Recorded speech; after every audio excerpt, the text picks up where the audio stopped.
Have you ever woken up, looked in the mirror, and thought, "Ugh, puffy eyes again"? Oh, absolutely. It's such a common thing, isn't it? Totally universal. And usually we just, write it off. Maybe a rough night's sleep or too much salt in that late night pizza. That's the standard thinking. But what if? What if those puffy eyes are actually like a subtle signal, a little flag your body's waving, trying to tell you something, well, more important? That's exactly the territory we got into with this deep dive. Yeah, when we started pulling the material together, we expected the usual suspects, right? Poor sleep, definitely.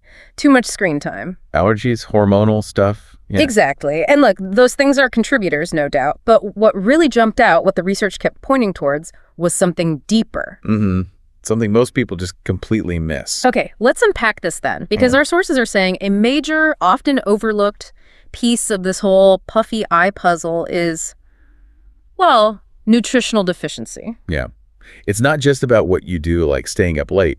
It's also about what you might be missing inside. So how does that work exactly? How can missing vitamins make your eyes puffy? Well, what's truly fascinating here is just how directly these internal states show up on the outside. The research really highlights specific nutrients, think vitamin B6, vitamin K, and iron. Okay. Take vitamin K, for example. It's crucial for keeping those tiny blood vessels under your eyes strong, like microvascular integrity. If they're weak, they can leak a bit. Leading to puffiness. And dark circles, too, maybe. Exactly. Both. And then iron, that's all about getting oxygen around.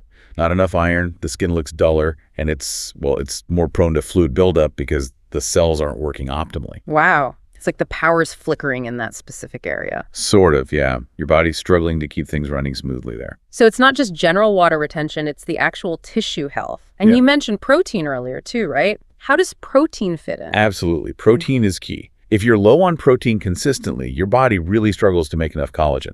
And collagen is that skin scaffolding stuff. Precisely.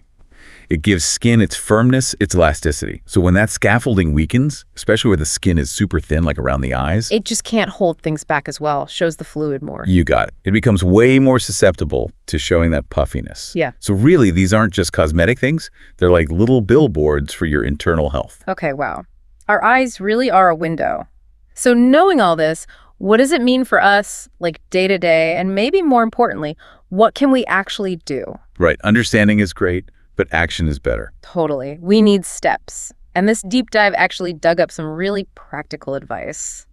Let's maybe start with immediate relief. For those mornings, you really need it. Okay, yeah.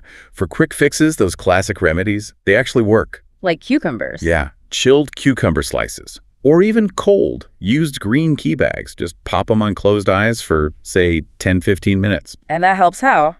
The cold constricts the blood vessels, which reduces swelling. And green tea has these anti-inflammatory compounds that soothe the area directly. Simple, but effective. Okay, cool. And here's one that always seems backward to me. Hydration. If you're puffy, you feel like you're holding water, so you drink less, right? But that's where it gets counterintuitive. The research points the other way. Really? Yeah. Being dehydrated actually makes your body panic slightly and hold on to water. It's like a defense mechanism. Especially in places like under the eyes. Exactly, those soft tissues. So the advice is actually to drink more water. Aim for at least 8 to 10 glasses a day. It helps flush out toxins, excess sodium. Yeah. It basically tells your body, hey, it's okay. You don't need to hoard water. Okay, that makes sense when you put it like that. Signal the body it's safe. Right. Now, this is where it gets really interesting for me, the long-term dietary changes, addressing those nutritional gaps we talked about. The research made it so clear how specific foods can help. Definitely. If deficiencies are a root cause, then food is the root solution. So what specific foods should we be looking at if we need, say, potassium? Potassium's a big one for fluid balance. Think bananas, sweet potatoes, spinach, avocados, great sources. And why potassium specifically for the eyes? Because potassium helps counteract sodium. Sodium pulls water into tissues, right? Potassium helps your body regulate that, essentially pushing excess fluid out. It acts like a natural balancer, especially for that delicate under eye area. Okay, like an internal balancing act. Got it. And what about boosting those B vitamins and iron levels? For that, think leafy greens, spinach again, kale, plus lentils, eggs, nuts. These nutrient powerhouses. So loading up on those helps circulation and cell function under the eyes. Exactly. You're giving your body the raw materials it needs to keep those systems healthy and resilient. Repair and maintain. And the flip side, sodium. We hear about limiting salt all the time for general health, but how does it specifically make eyes puffy? Well, it's all about water retention. Excess sodium makes your body hold water everywhere, but it's just super noticeable under the eyes because the skin is so thin there. Right, it has nowhere to hide. Pretty much. Yeah. And the tissue there is just prone to collecting that extra fluid. So cutting back on processed foods, which are usually loaded with sodium, is key.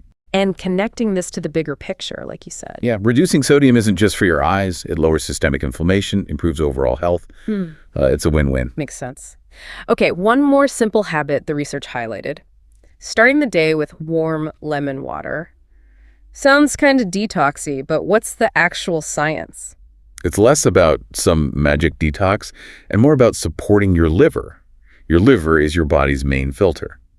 Warm lemon water can gently support its natural processes. Helping it filter waste better. Exactly. Which in turn can reduce overall internal inflammation. And as we've seen, less internal inflammation often means less external puffiness. It's a gentle nudge for your body's own cleaning crew.